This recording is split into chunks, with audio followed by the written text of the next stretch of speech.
Elle était un peu inquiète. Oui, mais est-ce que tu as vérifié que le dard, il est... Voilà. Je dis, bah, écoute, ça va être un peu compliqué de voir, hein, c'est sur ma fesse, je peux pas trop avoir un torticolis pour voir, écoute, hein, je vais pas en mourir, hein, voilà. Et moi, je continuais à parler d'autre chose. Mais elle, ça l'a tracassée. Vous voyez, elle, ce qui est pour elle important, pour moi, n'était pas si important que ça. On en revient à peu près à la phrase de la semaine. La plupart de tes peurs ne t'appartiennent pas et t'ont été transmises. Tu peux les laisser partir, elles ne te définissent pas. Il faut savoir que ma mère m'a véhiculé la peur de tous les insectes. Quand j'étais petite, j'avais peur de tous les insectes. Tout ce qui était volant, tout ce qui était rampant. J'avais peur de tout, parce que ma mère avait en gros peur de tout. Mais elle a peur de tout dans tous les domaines de sa vie. Tout. Quand j'étais petite, que je jouais dehors, j'avais toujours peur de tous les insectes. J'avais une peur bleue, puisque je voyais ma mère avoir peur de tout. Elle m'a aussi transmise, pendant longtemps, la peur de l'orage. J'en ai déjà parlé de ça dans des vidéos. Et que moi, j'ai pas transmis cette peur à mes enfants. J'ai coupé aussi ça. Aujourd'hui, il y a beaucoup d'insectes que je trouve beaux. J'adore les bourdons dans mon jardin. Et je vois bien aujourd'hui que je n'ai plus peur des guêpes. Parce que là, ça fait une semaine que même quand je vais dans mon transat, parfois des guêpes s'approchent de moi ou là dans la maison, je n'ai plus peur des guêpes. Je ne cherche pas à les tuer. J'ouvre la porte, je les laisse sortir. Vous voyez, quand vous n'avez plus peur d'eux, vous arrivez à cohabiter avec. Vous n'êtes pas obligé d'être dans la violence, de tuer parce que vous avez peur. Vous avez encore un troisième message. Quand vous ne savez pas contrôler votre peur, vous allez être dans le rejet de ce qui vient attiser votre peur. Donc vous allez avoir des formes de violence, de tuer. Quand vous n'avez plus peur, que vous maîtrisez votre peur, vous êtes quelqu'un de plus apaisé. Vous avez moins de réactions extrêmes, de réactions égocentrées sur votre peur. Ou vous rejetez, vous êtes violent avec l'extérieur. Donc là, blessure de rejet.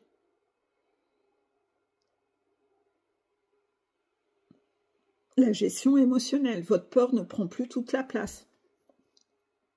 Vous n'êtes plus en pic émotionnel auto-centré sur votre émotionnel. Vous n'êtes pas dans l'agression, la violence. Vous avez un message très important à comprendre vous concernant, car quand cette vidéo va être publiée, vous allez être testé sur une de vos peurs et les guides vont voir si vous êtes toxique avec les gens autour de vous. Retenez bien que ce défi va tomber. Vous me mettrez en dessous, en commentaire, ce que vous aurez comme défi. Vous voyez ? Il y a beaucoup d'insectes qui ne me font plus peur, mais je garderai une imperfection sur l'araignée, par exemple, qui peut-être se réduira au fil du temps. Mais en tout cas, pour l'instant, elle ne se réduit pas beaucoup, je peux vous le dire, car j'ai eu le test une semaine avant. C'était horrible. C'est Lali qui m'a aidée à dépasser cette peur. Malgré qu'elle avait peur, j'ai vu qu'elle avait moins peur que moi, donc j'ai vu que quand même le transgénérationnel se nettoyait quand même. Vous avez vraiment quelque chose à comprendre autour de ça. D'accord? J'insiste lourdement. Je vous laisse cogiter un petit instant et je reviens sur mon anecdote. Mettez éventuellement sur pause et je vais continuer mon anecdote.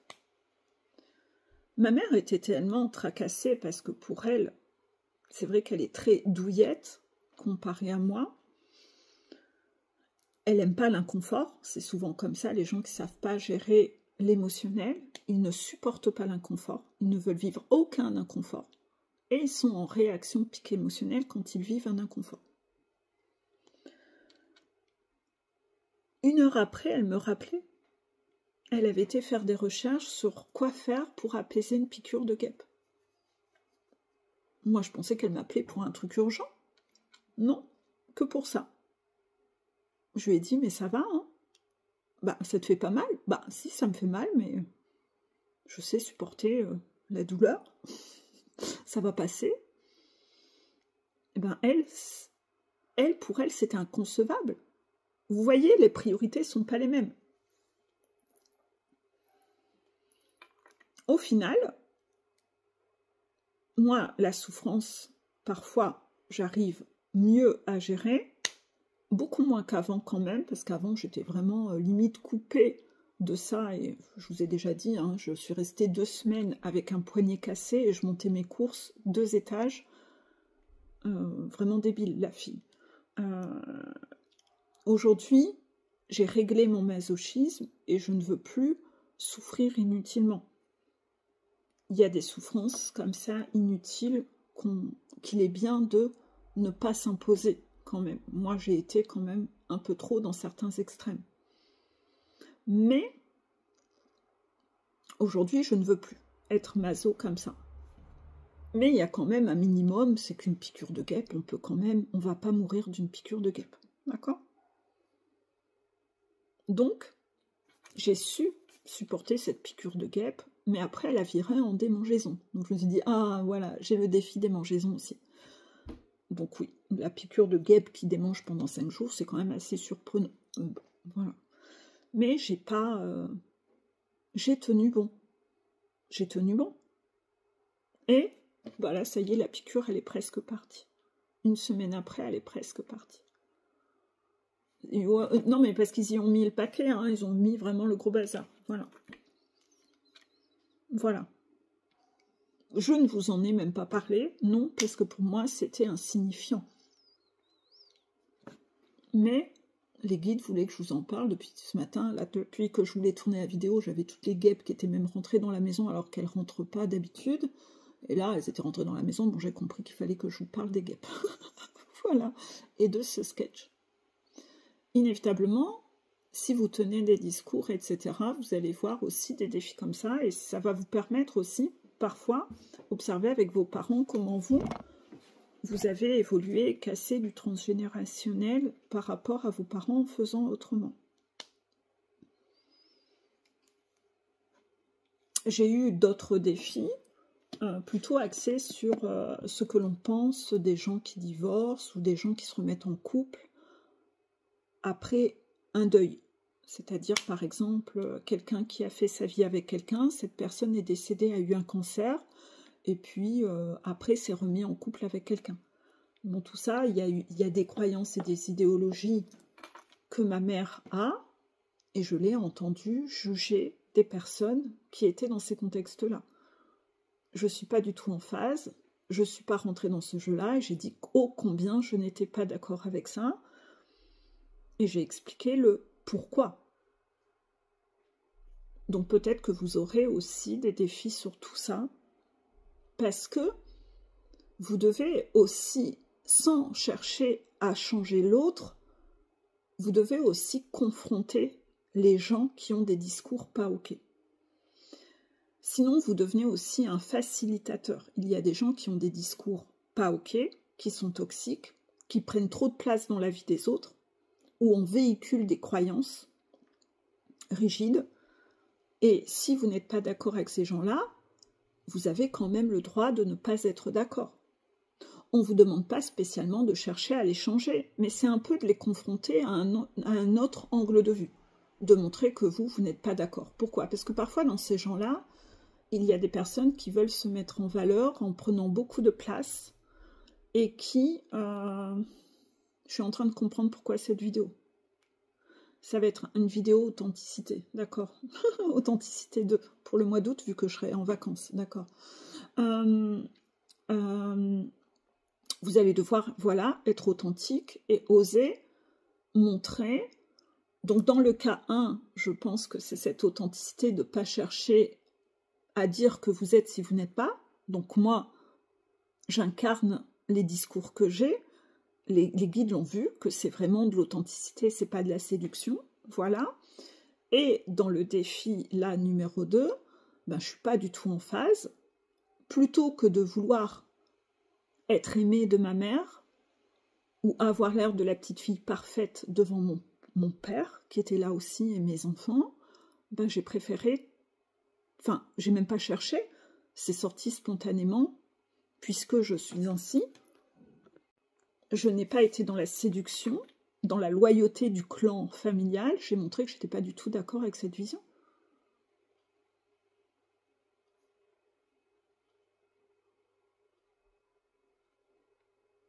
C'est très sacrificiel. J'ai pas voulu jouer le facilitateur. Il y a des gens qui cherchent à se mettre en valeur en société, de faire le pseudo-gourou, le genre le matriarche ou le patriarche de la famille, je prône la bonne sagesse, mais c'est des discours de merde. Alors quand en plus vous avez vos enfants qui sont là à côté, qui vont entendre ce discours de merde, bah c'est quoi ce discours de merde intolérant, de jugement sur ce que font les autres, de leur demander de se sacrifier? Donc en fait, ben, j'ai montré que j'étais pas du tout en phase, en quoi je n'étais pas en phase, etc. Vous allez sûrement avoir des défis comme ça et essayer de voir si vraiment vous êtes authentique. Ou est-ce que la vitrine, le confort aussi parfois, parce que parfois c'est par confort, c'est j'ai pas envie de donner de l'énergie dans un débat, on vous demande pas d'y passer 1 heure. Vous pouvez très bien dire 1 ou 2 phrases. Vous n'allez pas y dépenser beaucoup d'énergie. Mais jouez pas le facilitateur de laisser ce genre de propagande, de mauvaise propagande de bas étage, continuer à être véhiculée en fait. Sur toujours cette soumission aux anciens qui prônent des discours très rigides, c'est pas ok en fait. D'autant plus que moi, à la maison, les enfants ont le droit de me contredire. Donc, ben, bien entendu que j'ai le droit de contredire mes parents, bien sûr. Je prends le droit, que ça plaise ou que ça plaise pas. Je suis pas d'accord. Il n'y a pas cette soumission que ma mère, c'est la grande prêtresse de la famille. Non, je suis pas d'accord avec le discours. Je le trouve très rigide, très jugeant. Ben, j'adhère pas. Donc, je montre ouvertement que je n'adhère pas. Est-ce que ça, c'est un comportement sécure? Oui, puisque je ne permets pas à quelqu'un de prendre trop de place, vouloir imposer ses idéologies, et que ces idéologies, après, créent des croyances dans la tête de mes enfants. Et ces personnes-là, il faut quand même oser les confronter pour qu'elles arrêtent de prendre trop de place et qu'elles ne se fabriquent pas un trône de fer. Si c'est inconfortable pour eux, c'est leur problème. Ils n'ont qu'à prendre moins de place et moins vouloir imposer leurs idéologies. C'est tout. Donc si vous vous dites, oui, mais je dois être dans cette loyauté, ça se fait pas, je vais faire vivre un inconfort à mon parent, à mon grand-parent, à mon oncle, à ma tante, non. Moi, quand je suis pas en phase, je le dis. Et je l'ai souvent fait avec un peu n'importe qui. Avant, je n'osais pas, non. Mais avant, j'étais dans comment je me comportais.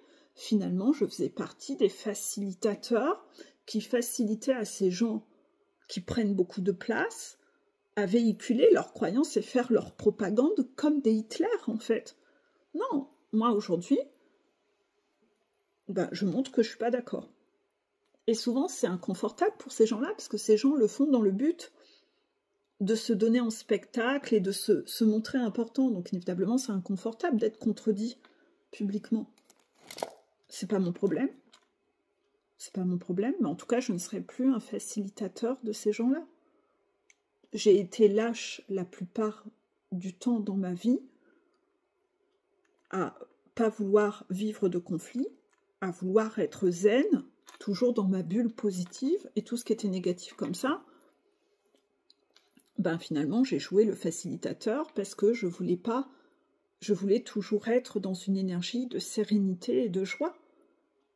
Mais en fait, vous ne pouvez pas être dans la joie et la sérénité en facilitant ça, parce que ces gens-là vont prendre de plus en plus de place et vous ne serez jamais dans la sérénité et la joie. Ça va être de pire en pire, en fait. Et c'est bien ça que la vie m'a appris, c'est que ces gens deviennent de pire en pire. C'est confortable sur l'instant, oui. mais vous êtes en train de nourrir son ego à cette personne, et cette personne va s'empirer et s'autoriser, trouver légitime que c'est normal de continuer à le faire et le faire de plus en plus. Parce que tant que ces gens-là ont des facilitateurs autour d'eux qui leur permettent d'être comme ça, après pour eux c'est logique que tout le monde doit. Voilà.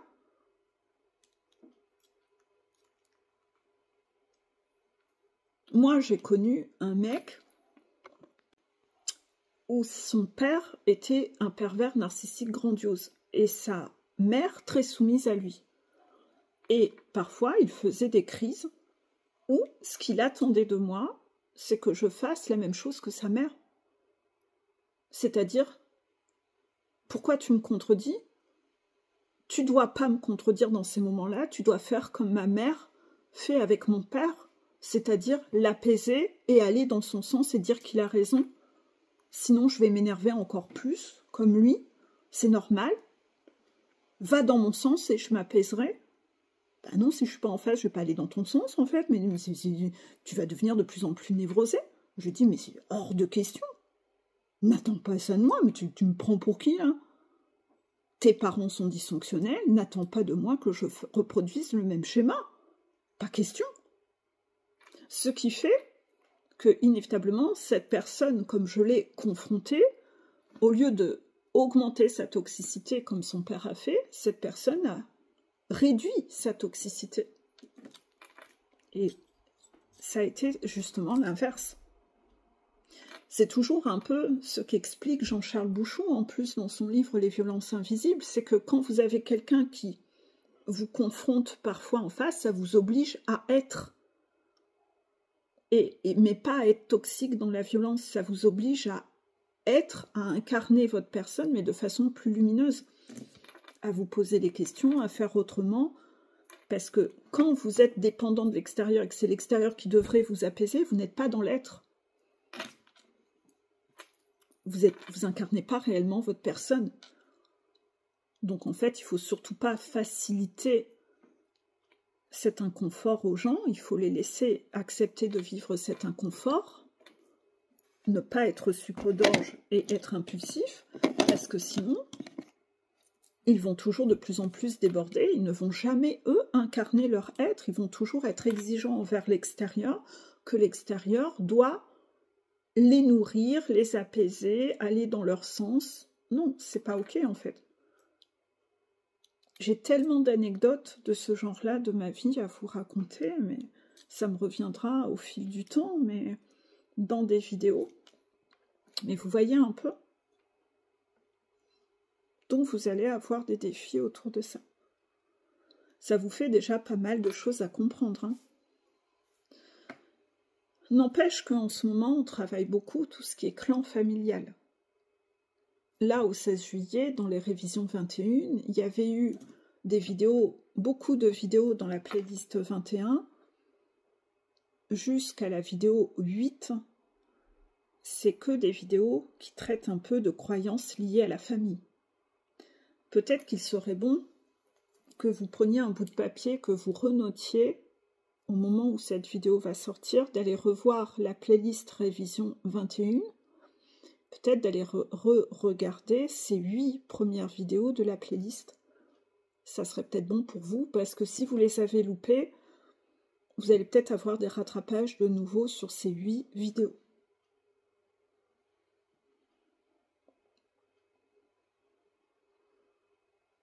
C'est pas compliqué, hein. Il suffit d'aller sur ma chaîne YouTube, la petite loupe sur ma chaîne. Donc il faut d'abord aller sur ma chaîne, sur mon profil et pas sur YouTube général, sur mon profil YouTube. Et sur la loupe qui est sur mon profil YouTube, vous allez sur 21. Vous tapez 21. Ou vous allez dans la playlist révision. Et dans la playlist révision, vous allez regarder la vidéo 21. J'essaye de structurer pour vous aider à retrouver facilement. N'hésitez pas à le faire. Vous aurez des déclics. Si pour vous déjà ça c'est trop inconfortable et trop compliqué à faire, bah tant pis pour vous.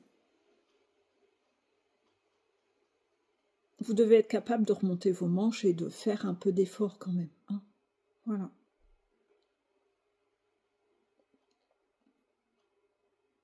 En ce moment, on retravaille beaucoup la semaine EBAM avec la chanson de Mentissa. N'hésitez pas à les revoir. Vous savez où aller retrouver ces vidéos avec les phrases. C'est pas sur YouTube. Vous savez qu'elles sont dans un album photo spécifique. N'hésitez pas à aller regarder ça. On retravaille beaucoup tout ça. Pourquoi? Parce qu'on est dans le portail de la loyauté. On retravaille la loyauté sur tout ça. Et là, au mois d'août, vous allez tester sur votre authenticité. Et vous allez avoir des rattrapages de nouveau sur tout ce que vous avez loupé en juillet dans le portail de la loyauté. En général, quand je suis en vacances, c'est beaucoup de phases de test et d'évaluation que vous passez en mon absence.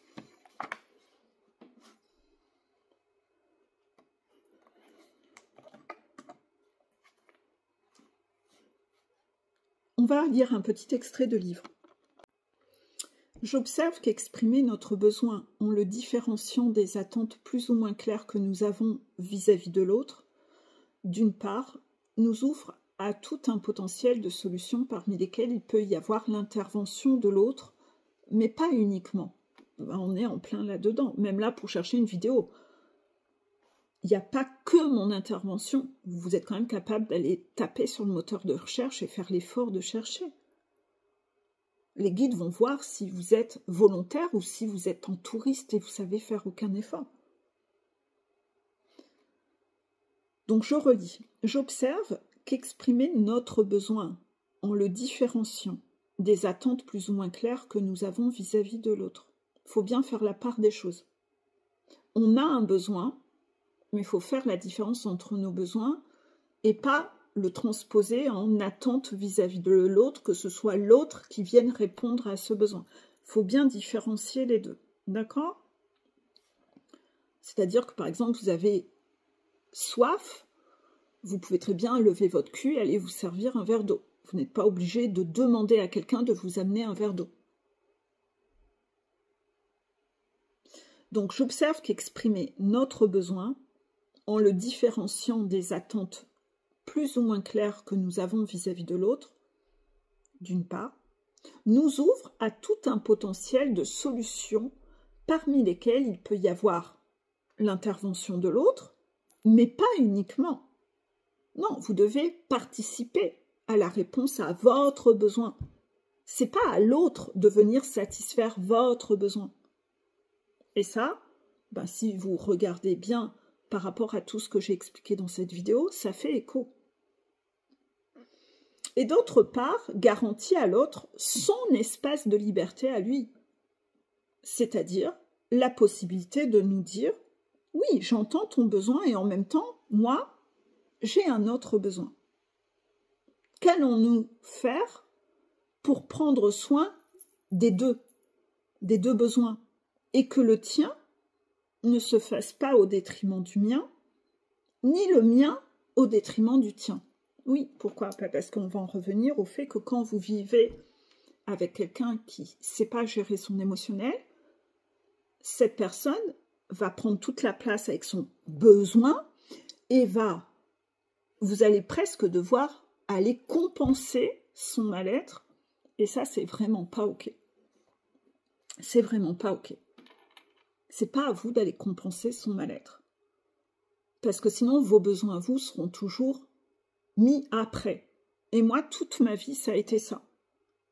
Toute ma vie, ça a été ça. Parce que quand vous grandissez avec une maman qui ne sait pas gérer son émotionnel, des parents qui ne savent pas gérer leur émotionnel, vous êtes toujours en train de faire passer vos besoins après pour pas l'avoir en souffrance. Vous êtes en sauveur satisfacteur. Et vous avez tellement pris l'habitude de ça que vous souffrez même pas de le faire. Donc vous le faites après avec un conjoint, vous le faites avec tout le monde. Non. Et c'est pour ça qu'on vous amène des sketchs de plus en plus gros avec, comme j'ai eu, un mec qui m'a dit « Mais tu dois, ma mère elle fait ça. » Ah non, non, non. Vous voyez, les sketchs sont de plus en plus gros pour créer ce réveil chez vous de « Ah non, non, non, non, non, ah non, mais là j'arrête, je mets un stop, j'arrête d'être masochiste. » Vous voyez? On va reprendre ce texte, parce que je le répète toujours plusieurs fois pour que vous le compreniez bien. J'observe qu'exprimer notre besoin en le différenciant des attentes plus ou moins claires que nous avons vis-à-vis de l'autre, d'une part, nous ouvre à tout un potentiel de solutions, parmi lesquelles il peut y avoir l'intervention de l'autre, mais pas uniquement.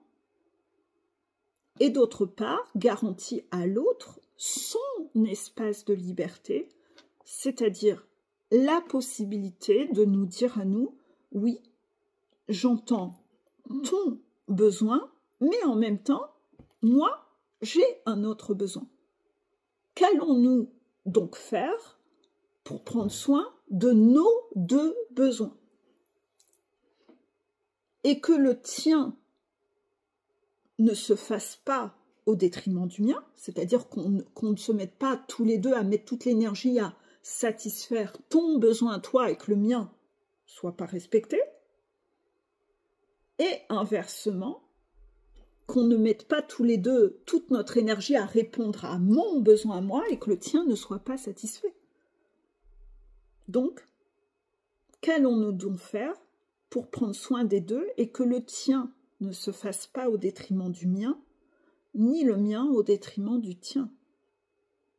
C'est cette liberté qui permet la rencontre. C'est-à-dire, là, on est connecté à deux. On est en relation. Nous sommes en relation.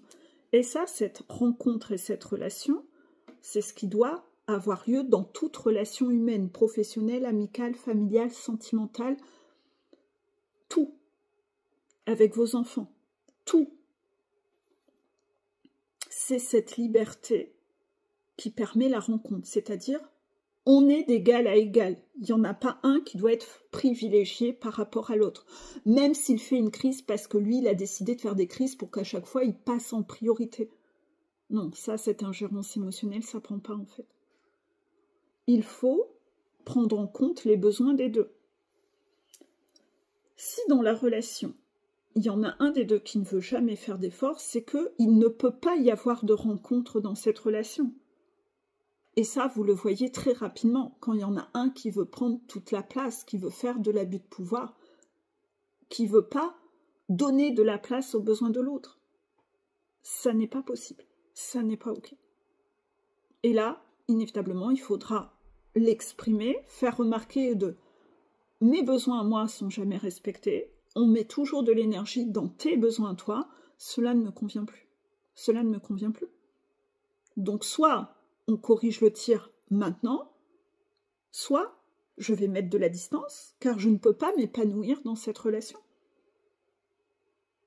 Bien ça, typiquement, avant, c'était quelque chose que je ne savais pas exprimer. Moi, je donnais toute mon énergie à satisfaire le besoin de l'autre. Et je le faisais de bon cœur. Mais à un moment, l'autre prenait toute la place. J'étais son facilitateur à faciliter l'expansion de son ego. Je ne le confrontais pas. Dans certaines situations, parce que progressivement, j'ai commencé à le faire avec tout le monde. Mais à un moment, je me laissais bouffer par tout le monde. Après, il y avait des personnes avec qui je savais le faire et d'autres, je ne savais pas le faire. Et puis après, progressivement, j'ai commencé à voir « Ah, mais là, avec cette personne, je le fais encore. Je suis encore dans la même répétition de schéma. » Et en fait, petit à petit, j'ai nettoyé ma boule à facettes.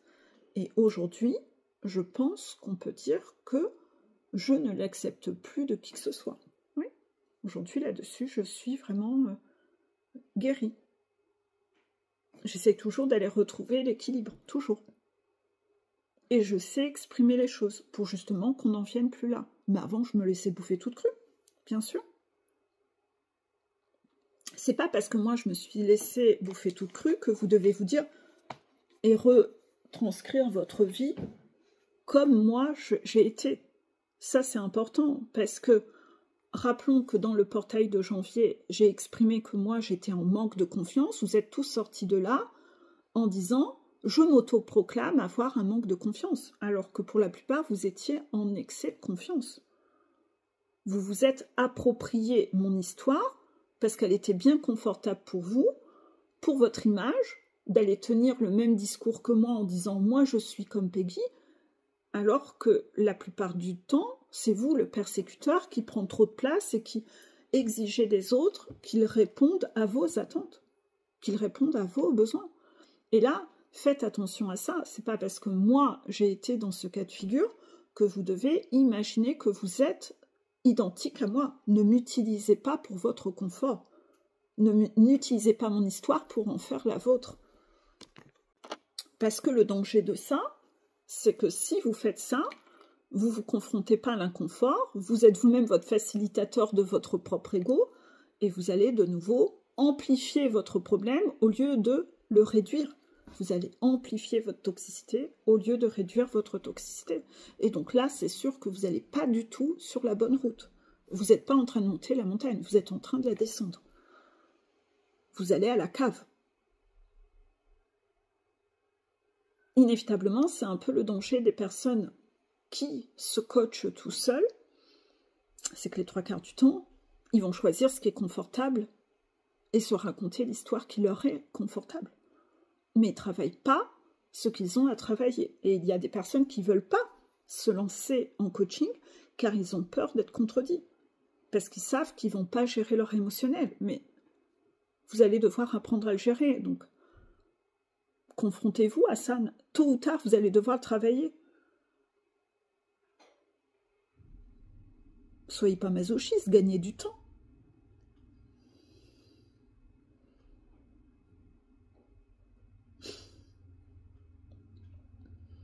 Est-ce que j'ai assez bien expliqué tout ça? Voilà. On va relire les 3 petites phrases de cette semaine qui pour l'instant sont sorties. L'axe de la semaine, c'est donc la plupart de tes peurs ne t'appartiennent pas et t'ont été transmises. Tu peux les laisser partir, elles ne te définissent pas.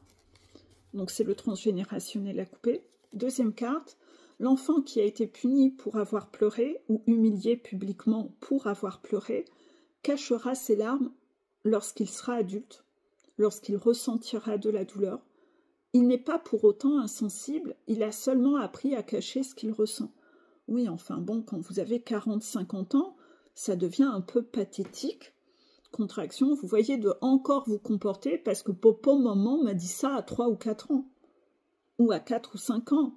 Enfin, au bout d'un moment, vous avez quand même le droit, vous avez entendu partout parler de psychologie, des blessures de l'âme, et à un moment, vous êtes quand même capable de sortir de vos schémas de répétition. Il faut quand même arrêter de se réfugier dans cette victimisation, et dans ce côté, oui, mais moi, on m'a dit que, enfin, il ne tient qu'à toi hein, de changer ta programmation, hein. Enfin, au bout d'un moment, il faut quand même couper le cordon, en fait. Troisième carte, nous ne parlons pas vrai, et nous n'écoutons pas vrai. Nous nous croisons, nous nous manquons.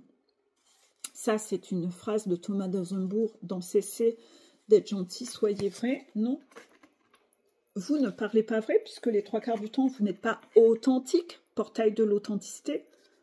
Vous jouez un rôle, vous êtes surtout loyal à votre masque, à votre rôle, mais vous n'êtes pas, vous ne montrez pas réellement qui vous êtes. Vous ne vous mettez pas à nu. Vous êtes toujours dans votre jeu de représentation. Vous parlez pas vrai, vous êtes toujours névrosé parce que l'autre va penser d'en jouer un rôle pour obtenir de la paillette, pour être aimé. Vous êtes toujours en quête d'être aimé.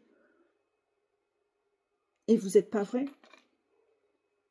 Vous êtes en jeu de représentation constant. Donc vous rencontrez des gens qui font pareil avec vous, c'est normal. Mais ça, vous n'aimez pas. Vous aimeriez que les gens soient vrais. Mais pourquoi serait-il vrai alors que vous-même, vous n'êtes pas vrai avec les autres? Vous récoltez ce que vous-même vous donnez aux autres. Vous donnez du masque, vous recevez du masque. C'est logique, c'est normal. Et vous n'écoutez pas vrai. Non, parce que les 3/4 du temps, vous n'écoutez pas l'autre. Vous passez votre temps à vous écouter parler et déjà à préparer votre réponse. Donc l'autre est en train d'expliquer un discours, une vision, et dans ce discours-vision, il va commencer par une première phrase, où dans cette première phrase, ça sera peut-être un tantinet maladroit, vous allez entendre que cette phrase, vous allez déjà démarrer au quart de tour dans la protection et l'ego. Si vous n'étiez pas en pic émotionnel de susceptibilité, à toujours vous sentir persécuté et agressé, vous écouteriez la globalité du discours. Et dans la globalité du discours que tient la personne, il y a une chance sur deux que ça soit plus positif que la phrase 1. Et là, vous verriez que ce que voulait dire la personne, c'était vraiment la globalité du discours qu'il fallait écouter. Elle a su mieux développer la suite après cette phrase qui est venue vous titiller sur un point sensible. Si vous aviez assez d'humilité pour écouter et moins susceptible, vous auriez entendu que la globalité du discours, au final, voulait dire autre chose, et vous auriez vraiment écouté 100% et vous auriez vu que la situation était beaucoup plus positive que vous ne le pensiez. Vous auriez compris sa vision, parce que la vision, c'est pas en une seule phrase. Mais ça, si vous n'avez jamais de capacité d'écoute, ben en fait, avec vous, la communication s'arrête à la première phrase, après vous êtes fermé, vous parlez avec votre serpent alors que l'autre continue de parler, et vous êtes déjà dans le rejet. Et ça, c'est toxique. C'est pour ça qu'il va falloir travailler votre émotionnel pour que vous sachiez entendre 100% du discours. A contrario, si vous êtes face à une personne qui manipule par la séduction, elle va vous sortir une phrase 1 avec des compliments et de la séduction, de la flatterie. Et là, vous allez entendre que ça. Donc, ah, c'est beau, c'est des paillettes. Et là, vous n'allez même pas entendre, parce que là, pareil, vous êtes en pic émotionnel. Ah, je suis trop content, j'ai eu ma dose de flatterie. Vous n'allez pas entendre toute la suite du discours, où là, il n'y a que de la toxicité. Il y a 10 red flags dans la suite du discours. C'est-à-dire que peut-être la personne, elle dit « je m'excuse ». Et là, derrière, il y a eu 10 red flags où elle recommence. Et vous avez juste entendu « je m'excuse » ou oh, « tu es beau, tu es belle »,« oh, je t'apprécie », voilà, pic émotionnel, parce que vous êtes encore névrosé de flatterie, et vous n'avez pas entendu tout ce qui suivait derrière qui montrait que là, il y a un entourloupe en fait.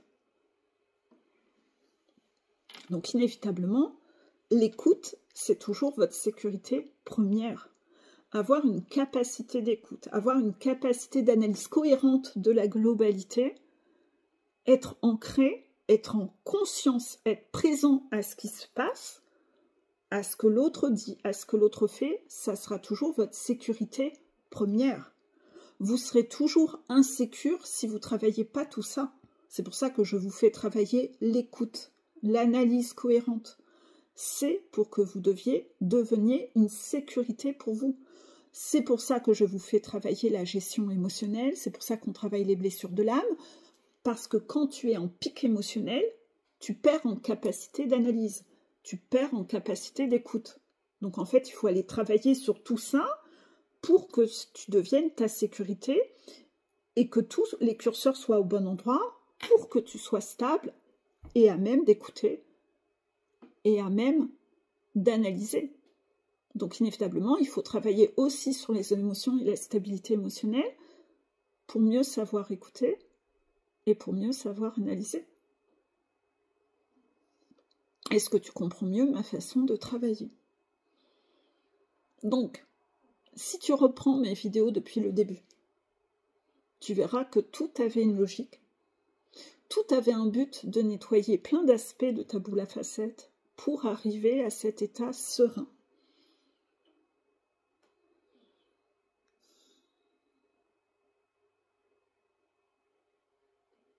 Je vous remercie infiniment pour votre écoute. La vidéo est déjà assez longue, je vous laisse. J'espère que vous aimerez ce portail de l'authenticité. Je fais déjà les vidéos en avance puisque je serai en vacances. Belle journée à vous et à bientôt.